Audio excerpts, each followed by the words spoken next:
as we move into thinking about investing, it's really a challenge for investors right now. And the reason that it's a challenge is because you're probably of two minds. One is that you might have looked at all that information that I just said in terms of what you need, a will and having disability insurance and life insurance and a cash cushion, controlling your credit card debt, etc. And you might say, geez, I can't do all this by myself. I need some help. And the reality is that most people do need help. Now, I'm not a financial planner. I don't have any license to sell securities. I do not sell any stocks, bonds, mutual funds, insurance products, nothing. I get no commission. I don't even have anything like that to do. Well, yeah, I'd like you to buy my book, but other than that, I don't sell any products. I'm a financial journalist, and I pride myself on my independence and the fact that what I'm telling you, I'm giving it to you straight, and I'm giving it to you from both sides. Tons of investors that I've interviewed and tons of stockbrokers and money managers and financial planners, etc., that I've interviewed well over the past decade. The paradox for investors is this. There's so much information. There's so much to do. There's a finite number of hours in a week, 168, and you're saying to yourself, I need help. But while you're relying on your intermediaries, and these could be CFPs, stockbrokers, a CPA, etc.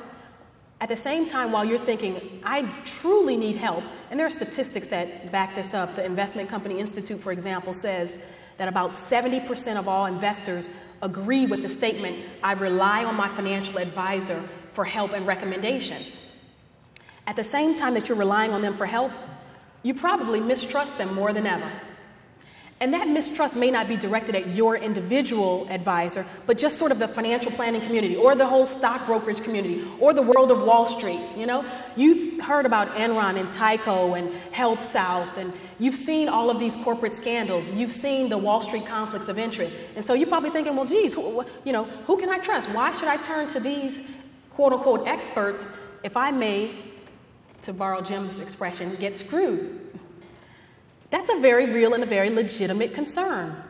So I'm going to walk you through some of the ways that you can make sure, as an investor, you kind of stay away from the wrong individuals and the wrong institutions. What I call it is keeping away from the ins and the uns. Who are the ins and the uns? It's the inexperienced, the incompetent, the unprofessional, the unskilled, and lastly, the unscrupulous. There are, in fact, people out there who simply want to scam you, who just want to scam you, who want to take your money and line their pockets and run. And your job as an investor, even as a beginning investor, is to, get your radar up a little bit, weed those people out. Now, I'll tell you my personal belief, again, from having interviewed tons of financial advisors. The overwhelming majority of them are doing the best that they possibly can for their clients. They really want to see you succeed. They're absolutely not in this business to sort of, jam you out of your money. That's not it. But there are people who are, and you just have to make sure you stay away from them. Case in point is a man named Gary Eisenberg in California.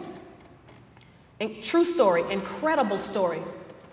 This man swindled over decades.